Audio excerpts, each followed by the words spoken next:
सभी स्नेही जनों एवं सुधी साधकों को सादर वंदे। जय श्री कृष्ण। श्रीमद् भगवद गीता अध्याय 8 अक्षर ब्रह्म योग और आज का श्लोक है श्लोक संख्या 11 चैप्टर 8 वर्स 11। आइए इसका पठन वाचन करें और फिर इसका सरल सार और भाव जानने का समझने का प्रयास करते हैं। यह भी एक त्रिष्टुप छंद है। यदक्षरं वेदविदो वदन्ति विशन्ति यद्यतयो वीतरागाः यदिच्छन्तो ब्रह्मचर्यं चरन्ति तत्ते पदं संग्रहेण प्रवक्ष्ये। इसका सरल शाब्दिक अर्थ इस प्रकार है। वेद के जानने वाले विद्वान जिस परम पद को अविनाशी कहते हैं, आसक्ति रहित यत्नशील सन्यासी महात्मा जन जिसमें प्रवेश करते हैं और जिस परम पद को चाहने वाले ब्रह्मचारी लोग ब्रह्मचर्य का आचरण करते हैं, उस परम पद को मैं तेरे लिए संक्षेप से कहूँगा। यानी I shall tell you briefly about that supreme goal, that is God, who is an embodiment of truth, knowledge and bliss, which the knowers of the Veda term as the indestructible, which striving recluses free from passion merge into, and desiring which the celibates practice brahmacharya। तो इस श्लोक में भगवान परमात्मा के निर्गुण निराकार स्वरूप की बात करते हैं और पदच्छेद के माध्यम से हम सबसे पहले संस्कृत शब्दों का हिंदी अर्थ देख लें। और हे अर्जुन, वेद विदः यानी वेदों के जानने वाले विद्वान, यत जिस परम पद को अक्षरम अविनाशी वदंती कहते हैं, वीतरागाः मतलब आसक्ति से रहित, यत यह यानी यत्नशील सन्यासी महात्मा जन, यत जिसमें विशंति प्रवेश करते हैं, यत और जिस परम पद को इच्छन्तः चाहने वाले लोग ब्रह्मचर्य का चरंती आचरण करते हैं, तत् उस पदम यानी उस परम पद को ते मैं तेरे लिए संग्रहेण मतलब संक्षेप से, प्रवक्ष्ये यानी कहूंगा। तो वेद विदो वदंती इत्यादि विशेषणों द्वारा जो वर्णन किए जाने योग्य ब्रह्म है, भगवान उसका प्रतिपादन करते हैं। तो जैसा कि आदि शंकराचार्य जी बताते हैं कि श्रुति में भी कहा गया है कि हे गार्गी, ब्राह्मण लोग उसी इस अक्षर उसका वर्णन किया करते हैं। तो इस प्रकार उनके अनुसार वेद के परम अर्थ को जानने वाले विद्वान जिस अक्षर का अर्थात जिसका कभी नाश नहीं होता, ऐसे परमात्मा का जो कि न तो स्थूल है न सूक्ष्म है, तो इस प्रकार सब विशेषों का निराकरण करके वर्णन किया करते हैं, तथा जिनकी आसक्ति नष्ट हो चुकी है, ऐसे वीतराग यत्नशील सन्यासी यथार्थ ज्ञान की प्राप्ति हो जाने पर जिसमें प्रविष्ट करते हैं और जिस अक्षर को जानना चाहने वाले साधक गुरुकुल में ब्रह्मचर्यव्रत का पालन किया करते हैं, वह अक्षर नामक पद यानी जो प्राप्त करने योग्य स्थान है, उसके बारे में मैं तुझे संग्रह से यानी संक्षेप से बतलाता हूँ। संग्रह संक्षेप को कहते हैं। यानी जो कोई इस 3 मात्रा वाले ओम इस अक्षर द्वारा परम पुरुष की उपासना करता रहता है, समस्त वेद जिस परम पद का वर्णन कर रहे हैं, समस्त तप जिसको बतला रहे हैं, समस्त तथा जिस परम पद को चाहने वाले ब्रह्मचर्य का पालन किया करते हैं, वह परम पद संक्षेप से तुझे बतलाऊंगा और वह है ओम। यह है एक अक्षर। कठोपनिषद में भी आया, पर ब्रह्म का वाचक होने से एवं प्रतिमा की भांति उसका प्रतीक चिन्ह होने से जो पर ब्रह्म परमात्मा की प्राप्ति का साधन रूप माना गया है। देखिए, ध्यान साधना में पूरी सफलता प्राप्त करने के लिए मन की योग्यता होना अति आवश्यक है और इस योग्यता के संपादन के लिए लगभग सभी उपनिषदों में प्रणव की उपासना, ओंकार की उपासना का अनेक स्थानों पर उपदेश दिया गया। फिर पौराणिक युग आया, तो पौराणिक युग से इस उपासना का स्थान श्रद्धा भक्ति पूर्वक किए जाने वाले ईश्वर के साकार रूपों और अवतारों के पूजा पाठ, ध्यान, इन आदि चीज़ों ने ले लिया। तो इस प्रकार के ध्यान का प्रयोजन और उपयोगिता वही है जो वैदिक उपासनाओं की है। और हम देखते हैं कि ब्रह्म की जो लाक्षणिक परिभाषा है उसे ही अक्षर कहा गया है। तो भगवान श्री कृष्ण बहुत बल देकर के इस बात को कहते हैं कि जो वीत राग यति हैं, यानी आसक्ति रहित जो सन्यासी हैं, महान व्यक्ति हैं, वे ब्रह्मचर्य का पालन करते हुए इसी अक्षर ब्रह्म में प्रवेश करते हैं। ये जो कामनाओं का संन्यास है, ये कोई मन की प्रवृत्तियों का दमन नहीं है, बल्कि ये तो बुद्धि की स्वाभाविक परिपक्वता का फल है। इसीलिए उपनिषदों के ऋषियों ने हमेशा सम्यक विवेक जनित वैराग्य का ही उपदेश दिया है तथा आग्रह भी उसी का किया है।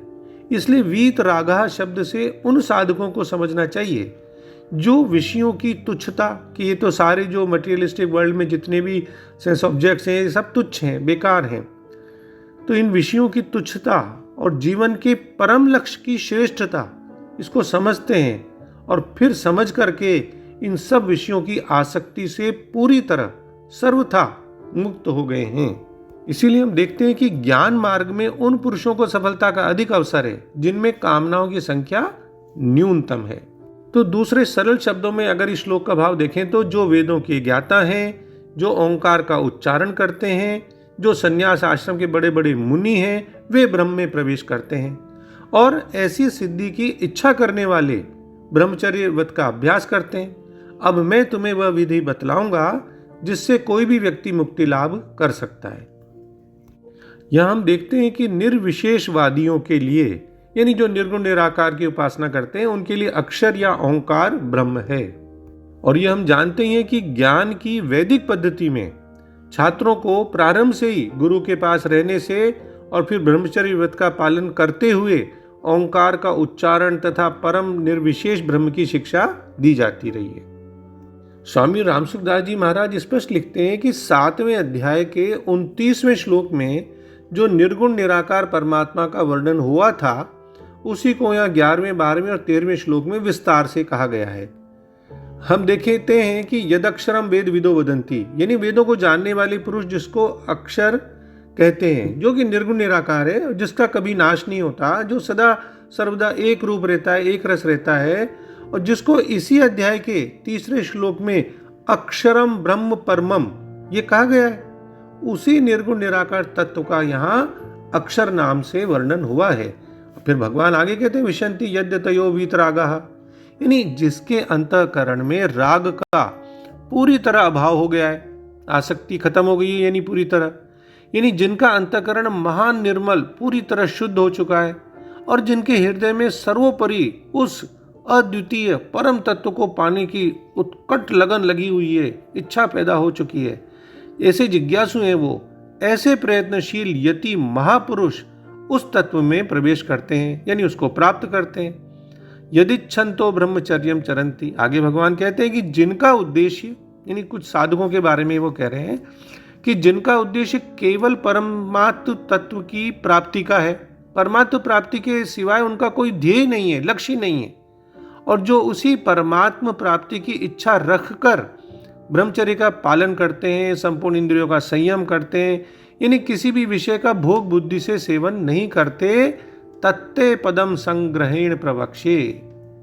भगवान कहते हैं कि जो संपूर्ण साधनों का आखिरी फल है, उस पद को, यानी उस तत्व को मैं तेरे लिए संक्षेप से कहूंगा। तो बिल्कुल ही सरल शब्दों में कहें तो वेदों के ज्ञाता उसका वर्णन अविनाशी के रूप में करते हैं, पहली बात। दूसरी, महान तपस्वी ब्रह्मचर्य व्रत का पालन करते हैं और उसमें स्थित होने के लिए सांसारिक सुखों का त्याग करते हैं। तीसरी, भगवान कहते हैं कि मैं तुम्हें इस मुक्ति के मार्ग के संबंध में संक्षेप में बताऊंगा। अक्षर शब्द का अर्थ तो होता ही है अक्षर, जिसका क्षरण नहीं हो, यानी जो अविनाशी है, समाप्त नहीं होता, जिसका विनाश नहीं होता। बृहदारण्यक उपनिषद 3.8.9 उसमें तो आया ही है कि अविनाशी भगवान के नियंत्रण में सूर्य चंद्रमा अपनी कक्षा में घूमते रहते हैं।